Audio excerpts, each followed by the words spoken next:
Et ce qui est intéressant, est-ce qu'il y a quelque chose de nouveau dans ce livre-là? Parce qu'il y en a 2, 3 qui sont sortis à peu près sur le même thème. Petite question préalable, est-ce qu'on n'exagère pas le rôle de l'alimentation dans la survenue des cancers? Alors c'est sûr qu'il ne faut pas trop en faire, puisque on ne peut pas accuser l'alimentation de tous nos maux et en particulier de tous nos cancers. Et il faut rappeler que c'est quand même le tabac qui reste le plus gros pourvoyeur de cancers, puisqu'on estime que le tabac est responsable de 30% des cancers. Mais, vous l'avez dit, il y a quand même 20% des cancers qui sont dus à ce que nous mangeons, à la façon dont nous choisissons nos aliments ou à la façon dont nous les cuisinons.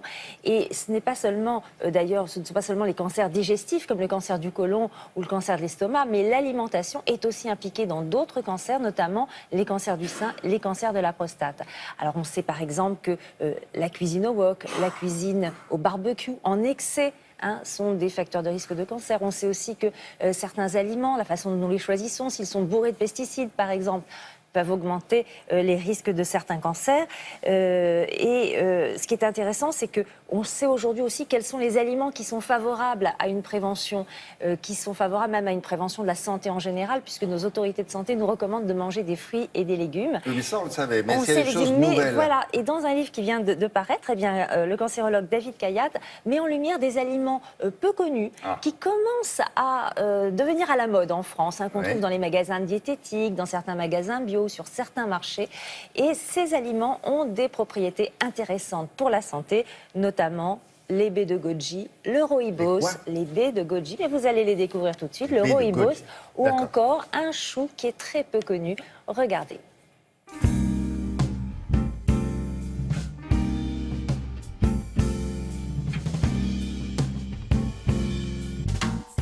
Les baies de goji, c'est un aliment passionnant. Il nous vient du Tibet, où d'ailleurs goji veut dire les baies du bonheur. Ce sont des baies qui sont très riches en vitamine C, en vitamine E.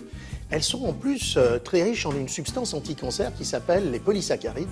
Et ces polysaccharides luttent contre le stress oxydatif. Alors le stress oxydatif, c'est quoi? Quand toutes les cellules qui sont dans notre corps respirent, font ce qu'elles ont à faire, elles produisent des radicaux libres.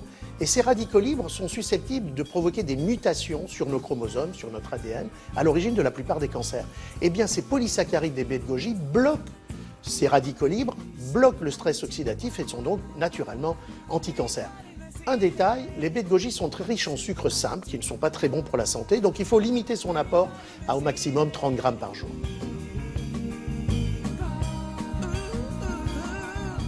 Les baies de goji, on peut les utiliser séchées ou sinon macérées dans du thé ou dans du jus de grenade si on les préfère plus moelleuses. C'est une baie qu'on peut utiliser dans des salades ou plus simplement dans des desserts.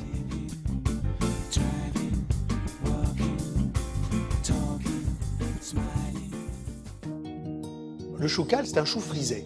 Alors ce chou, il est très intéressant. D'abord, il n'est pas calorique, 40 calories au 100 grammes une fois cuit. Il est extrêmement riche en vitamine C et en calcium. Et puis, il possède une substance, comme tous les choux, qu'on appelle le sulforaphane, qui détoxifie les produits chimiques potentiellement cancérigènes que nous trouvons dans ce que nous mangeons, et qui en plus lutte de façon extrêmement puissante contre le stress oxydatif, qui contribue à l'apparition de la plupart des cancers chez l'être humain.